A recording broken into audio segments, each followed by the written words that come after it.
Alhamdulillah alladzi arsala rasulahu bil huda wa dinil haqq yudhhirahu 'ala ad-dini kullihi walau karihal musyrikun walau karihal kafirun walau karihal munafiqun.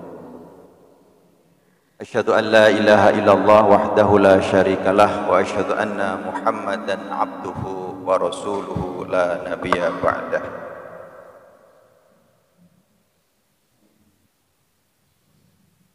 Qala Rasulullah sallallahu alaihi wasallam yusakul umamu kama tada'al akala ta'ala was'atiha. Suatu hari Rasulullah sallallahu alaihi wasallam menyampaikan sebuah pesan yang sangat bersifat wasiat. Yusakul umamu kama tada'al akala ta'ala was'atiha. Di hadapan para sahabat beliau berpesan akan datang suatu kondisi yang akan menimpa umat Islam, di mana nanti umat Islam itu akan diperebutkan oleh pihak-pihak lain persis seperti diperebutkannya hidangan makanan di atas meja makan. Sahabat ada yang bertanya, awi min qillatin nahnu yauma idzin ya Rasulullah. Kenapa kondisi itu terjadi? Apakah karena jumlah umat Islam saat itu sedikit? Kata Rasulullah, bal antum yauma idzin katsir. Tidak. Kondisi itu terjadi bukan karena umat Islam sedikit, tapi justru pada saat itu bal antum yauma idzin katsir, saat itu jumlah umat Islam mayoritas. Ini yang perlu kita renungi bersama-sama. Kenapa tadi saya sampaikan bahwa hadis ini sangat bersifat wasiat.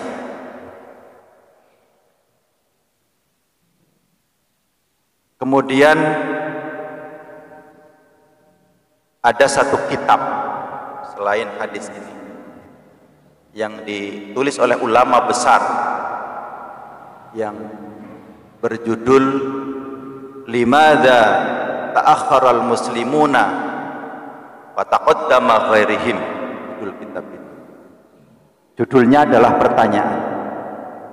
Limadza ta'akhkharal muslimun? Kenapa umat Islam itu mundur? Fataqaddama ghairihim, padahal umat lain, anut agama lain itu justru mengalami kemajuan yang luar biasa. Kitab ini sempat viral di abad ke-20, awal-awal abad 20, terutama bagi para aktivis dakwah dan para pemerhati dunia Islam. Nama penulis kitabnya namanya Saqib Arsal. Kenapa umat Islam mundur sementara penganut-penganut agama yang lain maju? Itu judul kitab. Saya baca buku ini atau kitab ini sejak saya SLTA waktu itu. Sedang rame-ramenya dibincangkan. Catatan yang saya lihat dari tulisan itu adalah penyebab utama dan terbesar yang membuat umat Islam mundur. Yang pertama adalah al-bu'du min kitabillahi wa sunnati Rasulillah sallallahu alaihi wasallam. Kenapa umat Islam itu mundur? Karena umat Islam jauh dari kitab suci Al-Qur'an dan sunnah Rasulullah sallallahu alaihi wasallam. Nah, berkaca dari itu para jamaah sekalian, hari ini kita Mantika Cilacap mengawali satu kegiatan yang saya sebut dengan kegiatan penguatan pendidikan karakter yang diformat dalam bentuk forum grup diskusi guru yang guru-gurunya adalah kita isi dari guru-guru mata pelajaran rumpun yang hari ini akan kita launching dan kita buka pada saat ini secara resmi, bahwa kegiatan FGD Guru Rumpun menjadi salah satu bagian dari ikhtiar kita untuk memformat ulang dari catatan-catatan kita tentang kualitas dan mutu pendidikan Islam, wabil khusus tentang kualitas dan pendidikan madrasah. Nanti ada waktu sampai 12.30, saya minta selain jamaah sholat dari masyarakat, semua guru pegawai Mantika Cilacap untuk masih berada di tempat ini untuk kita secara bersama-sama membangun kesepahaman tentang apa dan bagaimana nanti kita berkegiatan untuk penguatan pendidikan karakter. Yang salah satu unsur utama adalah kita semua bersepakat untuk melaksanakan sholat zuhur berjamaah seluruh pegawai guru ya, di Mantika Cilacap. Kita punya pegawai 67, guru dan pegawai 67. Itu artinya masjid ini akan diisi oleh 67 pegawai dan guru yang ada di Mantika Cilacap, ditambah masyarakat sekitar. Paling tidak pada saat sholat jamaah zuhur dan kultum yang seperti ini. Sebelum kegiatan jamaah sholat zuhur selesai pembelajaran daring, guru-guru yang sudah terorganisir dalam bentuk rumpun, kita minta hadir di masjid untuk kegiatan tadabbur dan tadarus Al-Quran sampai dengan masuk waktu sholat zuhur. Setelah itu sholat jamaah dan kultum sambil menyelesaikan tadabbur tadarus yang tadi sudah dimulai sampai jam 12.30. Nah, baru setelah 12.30 nanti kegiatan akan dilanjutkan untuk istirahat sampai 13.30. Bapak Ibu hadirin sekalian, jika catatan dari salah satu buku atau kitab yang tadi saya sampaikan adalah jauhnya umat Islam dari kitab sucinya, atau jauhnya umat Islam dari hadis-hadis Nabi SAW menjadi salah satu penyebab kemunduran umat Islam, hari ini tanda-tanda peradaban dan kebangkitan itu sudah dimulai. Untuk kita ingin berjaya kembali membangun peradaban baru yang selama ini setidaknya atau paling singkat 80 tahun yang lalu tenggelam dalam perut sejarah. Kalau Bapak Ibu ahli sejarah atau ahli tarikh Islam, berita-berita dunia yang hari ini di Turki dengan difungsikan kembali Hagia Sophia atau Hagia Sophia menjadi masjid di Turki, itu adalah tanda dari kebangkitan sebuah peradaban Islam yang dulu pernah berjaya di masa-masa yang lalu. Kenapa? Karena masjid itu adalah dulu termasuk bukti prestasi paling gemilang yang diraih oleh seorang pemimpin muslim yang usianya masih relatif muda. Tidak salah usianya baru menginjak umur 23 tahun, sudah bisa membawa dakwah Islam sampai ke daratan Eropa dengan dikuasainya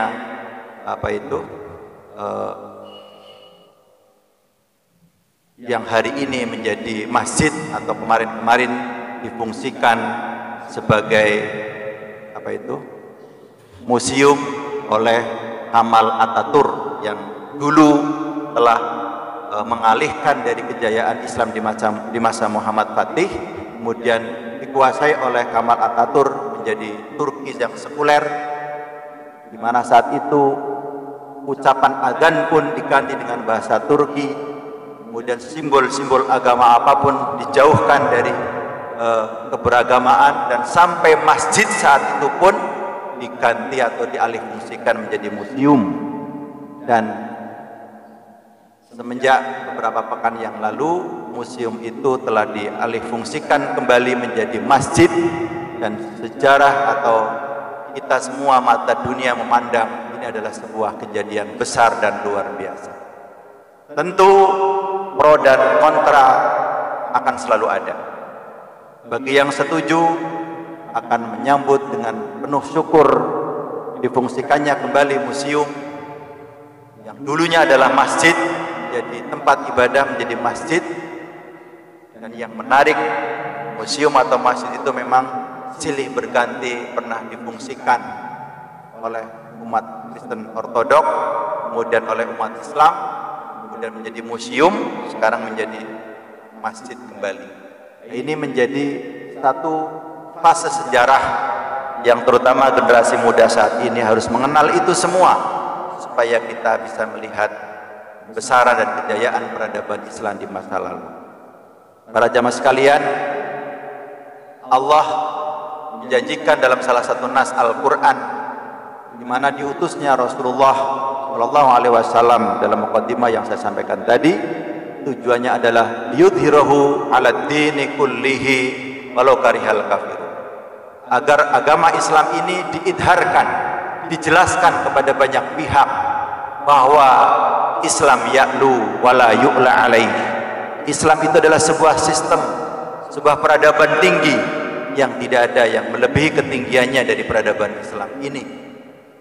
Yang itu disebut dengan dalam bahasa Al-Quran liyudhirahu ala dini kullihi, di mana para rasul diutus untuk memenangkan ajaran-ajaran Islam ini di atas ajaran-ajaran yang lainnya. Bagi kita umat Islam Indonesia sudah sepakat bahwa prinsip dan dasar nilai agama adalah tauhid, adalah ketuhanan yang kemudian kita formulakan dalam asas atau dalam Pancasila sebagai filosofi negara kita. Maka sila ketuhanan yang Maha Esa menjadi sila pertama yang disimbolkan dalam bentuk lambang bintang, berada di tengah-tengah simbol-simbol yang lainnya. Bagi para pemerhati nilai-nilai filsafat, kenapa simbol bintang tidak diletakkan di pinggir kanan atau di tepi kiri atau di ujung atas atau di ujung bawah, tapi simbol bintang, simbol ketuhanan yang Maha Esa berada di tengah-tengah? Itu adalah bahwa sila pertama menjadi nilai dasar yang mewarnai sila-sila yang lainnya. Itulah yang dibahasakan dalam bahasa undang-undang, negara berdasar atas ketuhanan yang Maha Esa. Ini dirumuskan oleh para ahli, oleh para ahli bahasa, oleh para tokoh-tokoh agama, dan sudah sepakat bahwa itu menjadi dasar negara kita. Oleh karena itu, siapapun orang atau kelompok atau lembaga atau apapun namanya coba-coba ingin mengganti, ingin merubah Pancasila dari dasar kita sebagai negara, tentu akan berhadapan dengan kita umat Islam. Dan jangan pernah ada pikiran umat Islam akan mengkhianati Pancasila, karena Pancasila lahir dan hadir justru dirumuskan oleh tokoh-tokoh Islam pada saat itu. Jadi jangan pernah ada pikiran Islam mengkhianati Pancasila atau Islam berhadap-hadapan dengan Pancasila, karena tidak ada catatan historis yang bisa membuktikan hal-hal seperti itu. Hadirin para jamaah rahimakumullah, semoga kuliah ini bermanfaat dan selamat melaksanakan ibadah sunnah ba'da duhur. Terima kasih untuk guru-guru PAI dan bahasa, khususnya rumun PAI dan bahasa. Saya minta waktunya sebentar untuk masih berada di sini setelah kita selesai melaksanakan sholat ba'da duhur. Terima kasih. Wallahul muwafiq ila aqwamit thoriq. Wassalamualaikum warahmatullahi wabarakatuh.